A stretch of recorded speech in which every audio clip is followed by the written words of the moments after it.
Now, you have to take into consideration the context in which we're announcing this platform for a change.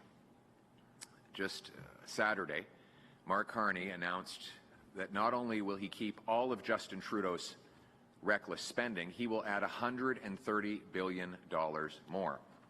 Spending that will drive costs higher for food, housing, and everything else. Spending that will risk our economy and threaten our future.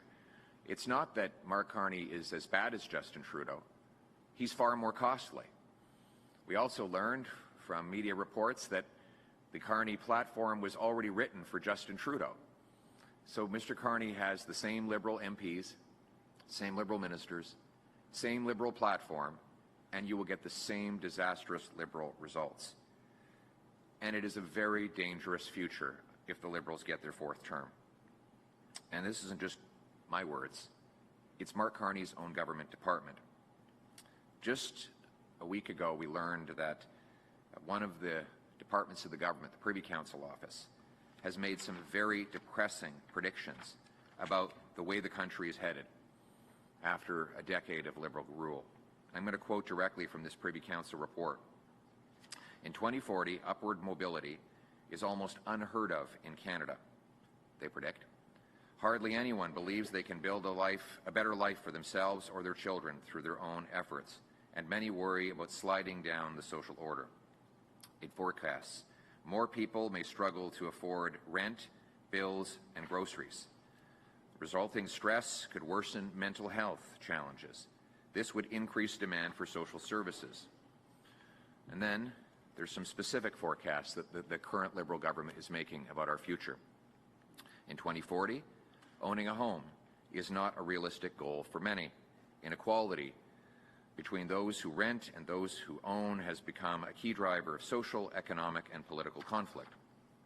The report goes on to say that people may lose faith in the Canadian project altogether. It forecasts that many will leave the country to avoid this rising cost and declining opportunity. And they believe that it will lead to a mental health crisis. More people will emigrate to jurisdictions where they believe upward mobility and or higher standards of living are easier to obtain. Quote, if young workers leave Canada, it may become harder to pay for the systems that support a growing number of older people.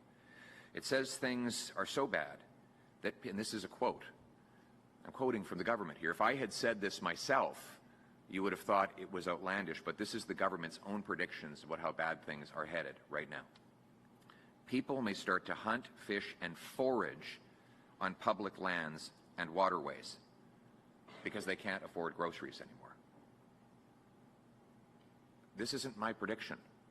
This is where the country is headed if we continue down the Liberal track. You mentioned about this report out of the Privy Council. Yeah. Now, as a crime reporter, if you will, when I hear something like that, I cannot believe what I've heard. And it's such a stark contrast to what you talked about in your platform.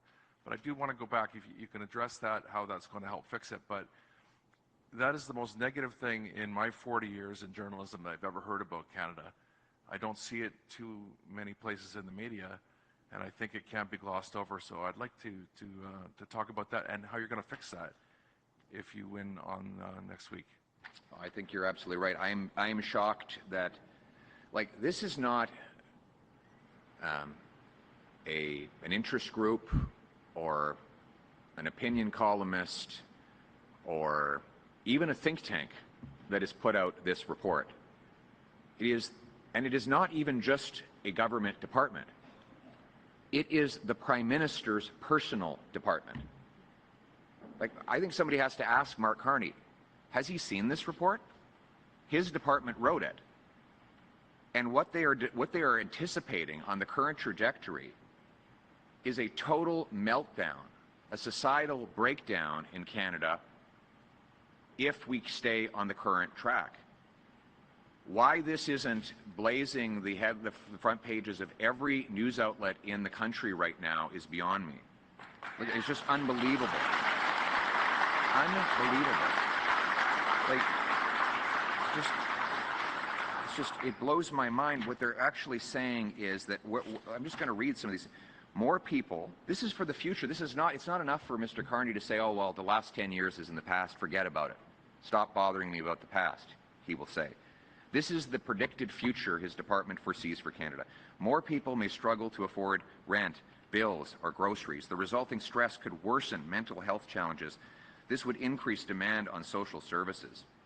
In 2040, upward social mobility is almost unheard of in Canada. Hardly anyone believes that they can build a better life for themselves or their children through their own efforts. Many worry about sliding down the social order. In 2040, owning a home is not a realistic goal for many. Inequality between those who rent and those who own has become a key driver of social, economic, and political conflict. In 2040, pursuing a post-secondary education is no longer considered a reliable path to social mobility. Fewer young people choose post-secondary education, and those who do see it less as a path to a successful career than a way to reinforce their membership in the, quote, elite. That's not my words. That's the government's words. The report paints a terrifying picture of a spiral of economic depression and cost inflation. People may lose faith in the Canadian project, it says. It forecasts that this may trigger people to, quote, emigrate to jurisdictions where they perceive upward social mobility or other higher standards of living are easier to obtain. If young workers leave, it may become harder to pay for our social programs for the older people in the country.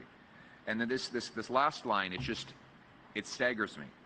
That because groceries are expected to become so expensive, according to Mr. Carney's top government department, people may start to hunt, fish, and forage on public lands and waterways.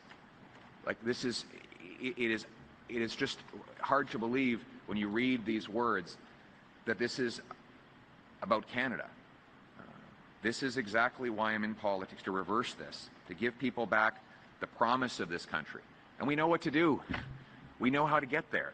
We have to unleash a plan for change, a plan that will cut people's taxes so their hard work pays off, that will remove bureaucracy so we can build over 2 million homes, that will lock up the violent criminals, that will unleash our resources to generate a $500 billion of extra economic growth, that will fund schools and hospitals and opportunity for our people.